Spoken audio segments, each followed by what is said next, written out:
Oh, I might stand because it's actually. How many years? Hello. I don't know if I need this tonight.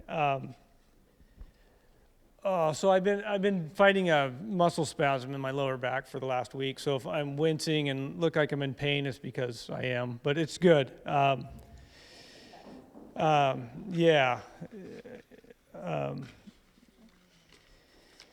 Thank you, Father. So it's been a couple of weeks. Shared my testimony, and I've been thinking about it since Jeremy asked me to share the second half. And I might actually take that. For some reason I've always loved the first half of my testimony. And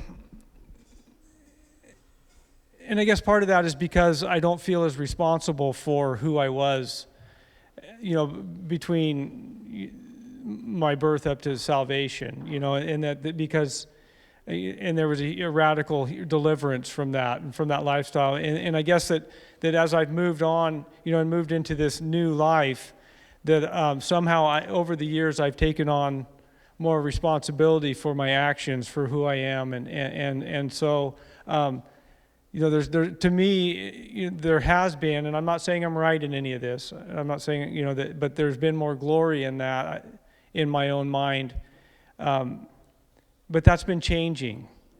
That's been changing.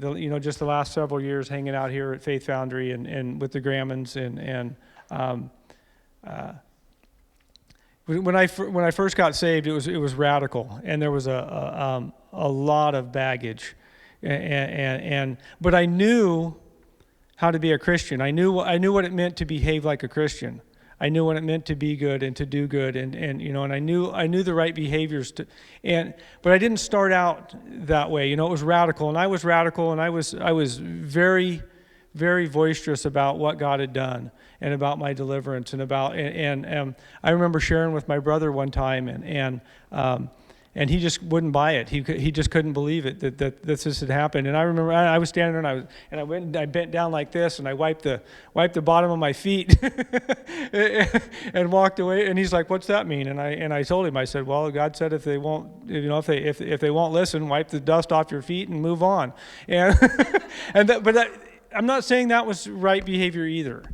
But I did that, and I did that to my brother. But I was very zealous and very just excited to see God, and was sought after the miraculous and sought after the and just and it seemed like there was that it wasn't well received all of the time, and it just like there was this slow fade of moving away from that and pursuing the radical encounters of God. And it's still there. The desire to see those are still there. No, right. And this is going to get, this is, but the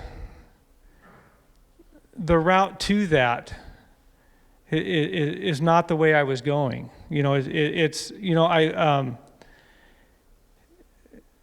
I don't know.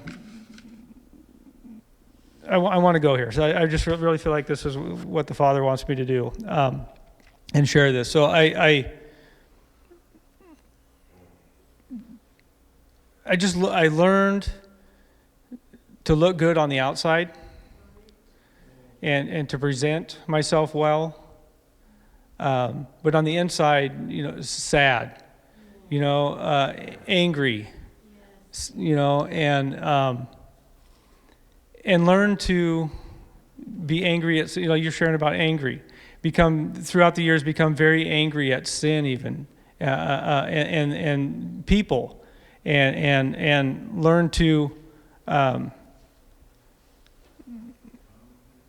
just dislike again, and so I kind of come back to this place to where I hated who I was again, and I was sad. And starting this new journey that we've been doing lately,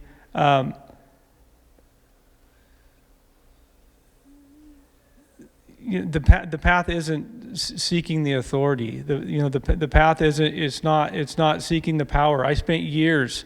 I say 22 years ago.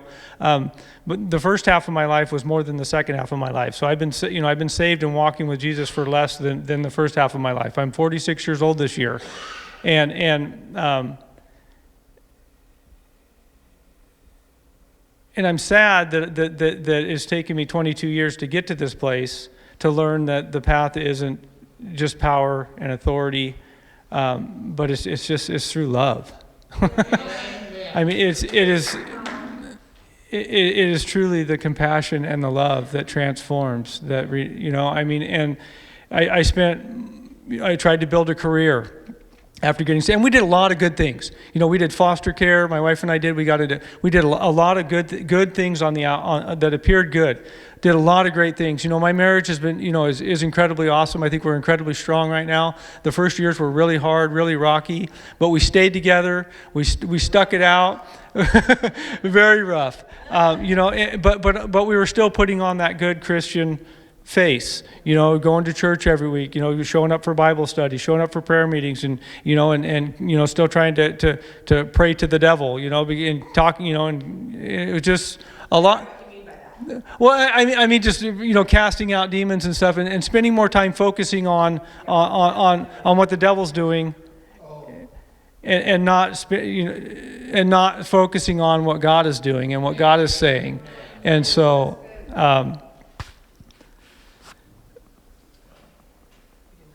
I know. I didn't write notes down because I wasn't sure. I still had my notes from the last time. So, like I said, we did a lot of good things. I find myself trying to pursue a career, and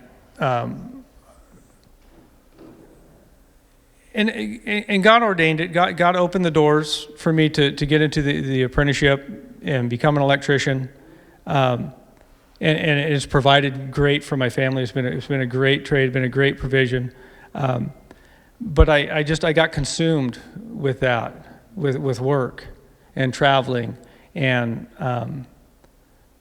I was trying to find glory in that, in being a provider and money, and seeking after that career, and that's what I wanted. I wanted I wanted to travel. I wanted to be a foreman. I wanted to run work. I wanted to be the boss. I wanted to lead work. And I would kind of get to that place, but I still wasn't satisfied when I got there. There still wasn't there still wasn't wholeness in it. There wasn't that feeling that I was expecting. And then God would humble me, at those along that route, and He would humble me, and then and then I would feel good again, and I'd be back on top again, and I'd feel important again for a little while, but it was just empty. And this is 15 years of this, 15, 16 years of just getting up every day and just seeking and pursuing this career, to somehow be somebody important, a foreman on a job site, and Levi came along. We quit doing foster care. Levi came along, and God really used that to shift my focus and to change my focus. It no longer became important for me to be important to people. It's no longer a passion of mine to be right, to be heard, to be respected. None of that matters anymore. Pride. The last 2 years of hanging out with you guys and this family, God has just been stripping away pride.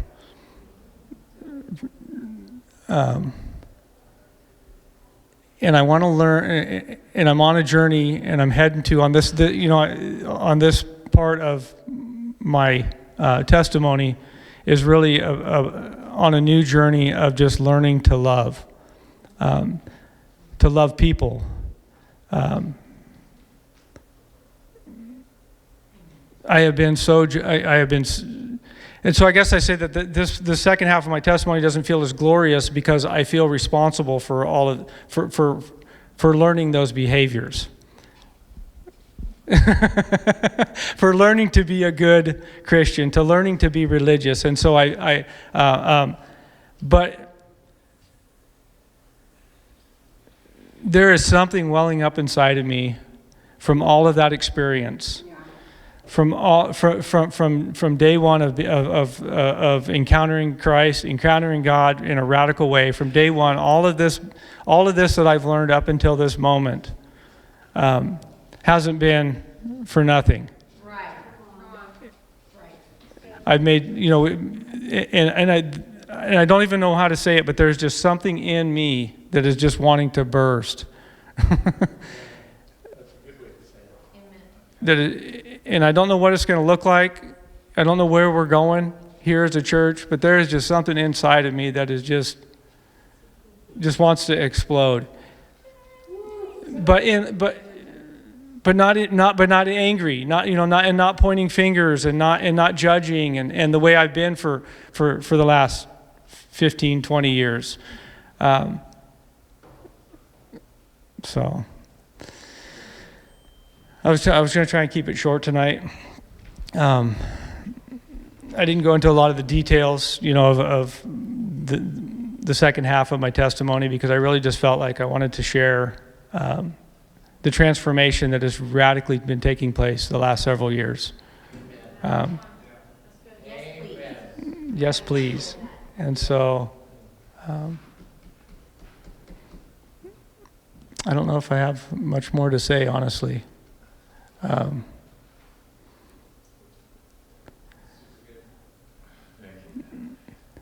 Yeah. So my back hurts. That's part of it. I guess part of me, and I'm not trying to be all melancholy. There's still a little bit of sadness in there.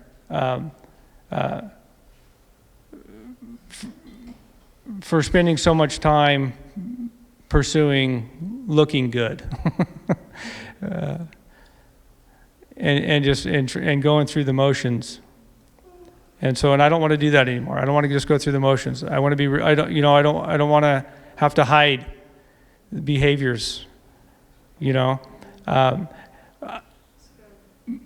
But I don't want to stay in those behaviors. That's what I'm saying is I don't want to stay in those behaviors and have to hide those. I want to move beyond those behaviors, and so that there is no more hiding. So,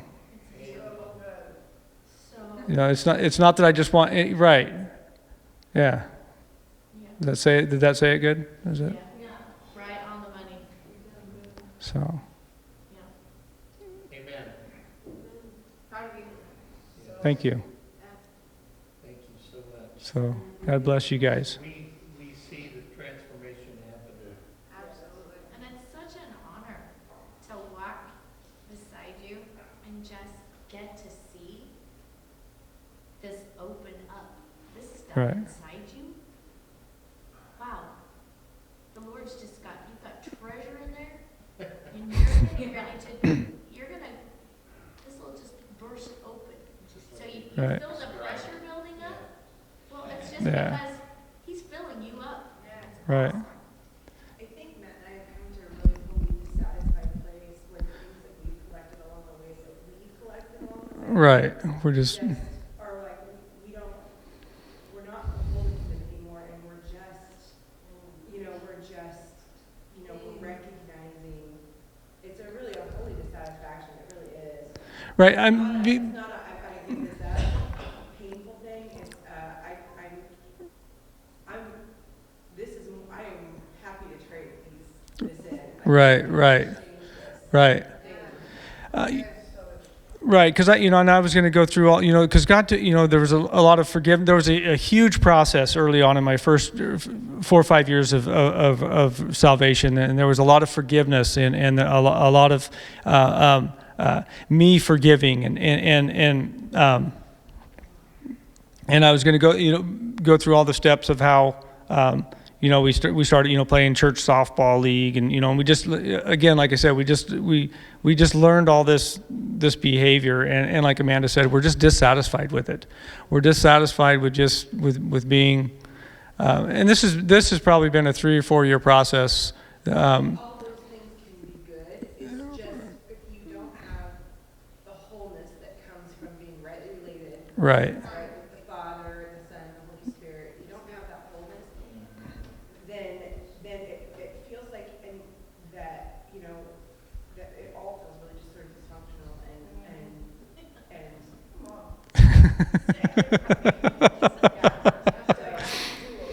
Right. So, we're going to take a break. Is that what we do right now? We take a, We're gonna say the serenity. I'm going to say the surrender prayer, and then we go to break. do that. I want us So- to